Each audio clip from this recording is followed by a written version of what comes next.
The Lagos state government is looking beyond its status as the fifth to becoming the third largest economy in Africa. But that will be possible if there's synergy between the state government and the business community. Addressing participants at the second edition of the Lagos Corporate Assembly, the State Governor Akinwumi Ambode promised to work with the private sector to improve the ease of doing business. For the second time, the Lagos state government, led by Governor Akinwumi Ambode, meets with members of the organized private sector. The focus is to deliberate on issues that are germane to economic development and exchange ideas on how both parties can collaborate to ensure an enabling business environment for investors to operate. Officials explain how much the government has done to improve on the ease of doing business. The cumulative effect of our reform actions have manifested in the current improvement of the country in the ease of doing business ranking from the initial 169th position out of 189 countries up by 25 rungs of the ladder to the present 145th position. All the fees associated with registering a property, it's also online. You can actually see all the charges without any ambiguity. This may be commendable, but members are still faced with multiple taxation, poor road network to the Lagos ports, and poor electricity, among others. I would like to express the Chamber's serious concern over the deplorable state of roads leading to the Lagos ports, Apapa and Tinkan Island ports. It may please Your Excellency to know that the approved list of taxes and levies, as approved by Lagos State Government, is being met with ambiguity on the clarifications of the tax headings. The issue of radio and television charges comes to mind at this juncture. To make things work, Governor Akinwumi Ambode wants the private sector to join hands with the government. To create the enabling environment for that business to move into a profitable level is your own tax that we have to use to create that environment.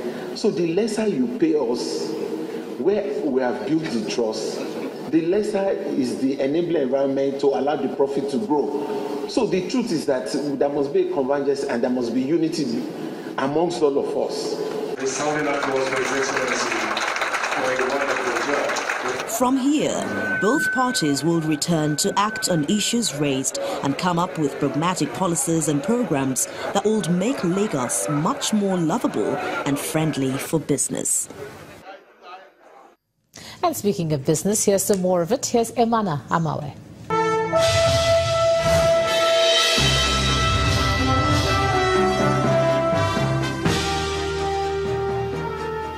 Hello and welcome to Business News. A policy economist and a former central bank deputy governor, Professor Kingsley Moghalu, is asking the federal government to set up a 500 billion naira public-private venture fund as a vehicle for job creation and enterprise development. Mr. Moghalu was speaking to Channels Television today about two key areas that could move Nigeria's economy out of the current difficulties. Jobs, jobs, jobs. So how do you create jobs? There are two things that must happen for us to abolish the 30 million unemployment problem we have in Nigeria. Number one is that we must create a massive, I've recommended the creation of a massive public-private venture capital fund of minimum 500 billion naira. This will give, invest in small businesses and enable small businesses to obtain capital. Jobs are created mainly through entrepreneurship. This is what happens in most capitalist economies. But people need access to capital. That's number one. But number two is that there is a systemic pipeline that is creating unemployment in this country, and that is our educational system.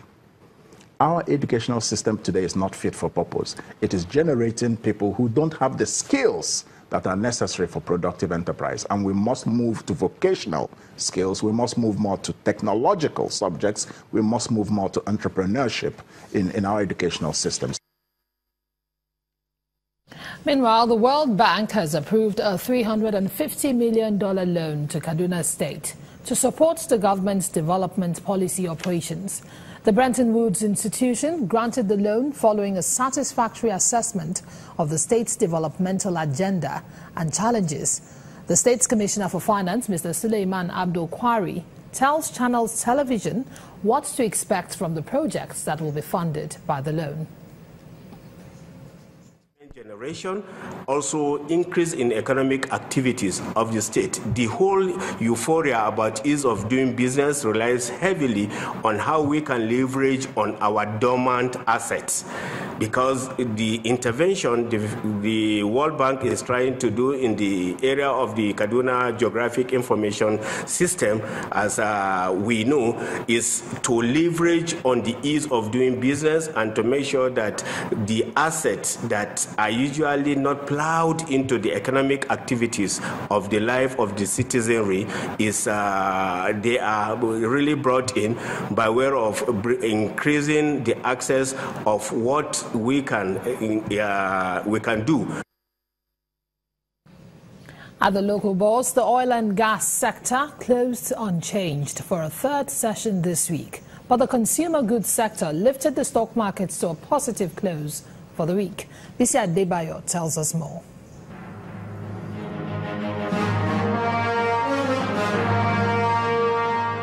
Hello and welcome to the Stock Markets Report.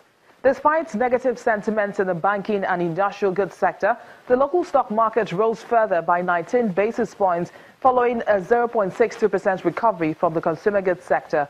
The shares of Sovereign Insurance accounts for nearly 95% from an unusual total of 1.82 billion units of shares traded in 3,097 transactions at the close of Friday's trading. Well, that performance also drove up the insurance sector by 0.19% and contributed to the market's positive performance. 26 gainers were led by a 9.09% price increase from C&I leasing, while UACN topped the list of 14 losers by an almost 9% price decline. And that's it on the Stock Market Report. I am Bisi Adebayo.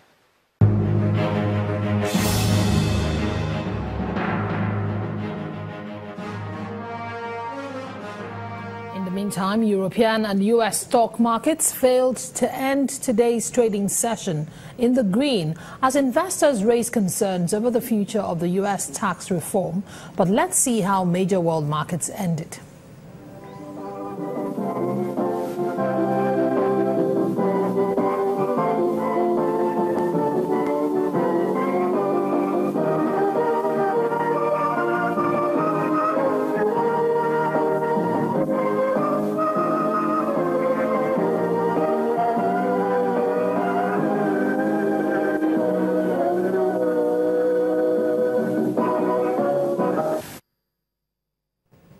And that's business news tonight. I'm Emana Amawe. Ijoma. Thanks a lot, Emana. And our talks focused on producing a rule book for the Paris Pact, detailing how the report and the check each country's greenhouse gas emissions are coming to an end in Bonn, Germany. The Paris Agreement sets a goal of ending the fossil fuel era this century and limiting warming to well below 2 degrees Celsius. For 2 weeks now, delegates from 200 countries have been meeting to determine the way forward. And as you saw earlier, our DW correspondent Nicole Frolich joins us now from Bonn for an update on the meeting. Hi, Nicole. So what can you tell us as the outcome of of the conference?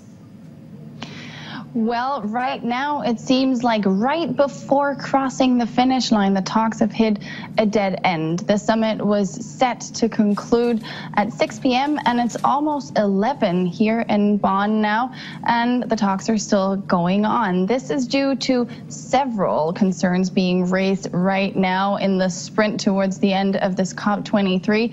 Some of them, of course, of financial nature. Others are coming forward or being brought forward by international alliances of developing countries, for example, that object the so-called Tenaloa Dialogue, which is a revision of the Paris commitments in 2018. China is also opposed to this Tenaloa Dialogue. They want their progress to be measured not by Paris standards, but by Kyoto standards. All of these initiatives that are being raised right now, last minute, are causing quite an irritation among the delegates, who are already fearing that they'll spend the entire night here and that they will keep on talking tomorrow, Saturday. All right, you've talked about the grey areas and the points of disagreement. Are there points of convergence, and do you see progress ahead? Of course, there has been major progress made throughout this entire convention, starting with Syria, for example, expressing their wish to sign the Paris Agreement and positioning the U.S. in a very, very unique position of isolation within the international community, or much rather without the international community. Then there have been several multilateral initiatives that were brought forward, namely the one made public yesterday by the Canadian government in collaboration with the government of the United Kingdom, that they were set to abandon coal in the upcoming years. This proposal was backed immediately by 18 states from all around the globe, but also Germany, for example, pushed for a strengthening of climate insurance for the most vulnerable countries. All of these things were happening kind of on the sidelines because the essence of this COP23 was to draft a roadmap, as you well said before, for the successful implementation of the Paris Climate Accord goals. And there we've seen considerable success, although a success that is not necessarily diplomatic in nature. Right. It's much more bureaucratic, because right now it's a compilation. This roadmap, or this draft of a roadmap, is a compilation of all the positions of the delegates that came here, all the different countries. There's hundreds and hundreds of pages, and this will now have to be narrowed down so it can be taken to the next COP24 that will take place in Poland and can be ratified by the signatories of the Paris Accord. All right, thanks a lot, Nicole, for that update. And do stick with it for as long as it takes. DW correspondent Nicole Frolich.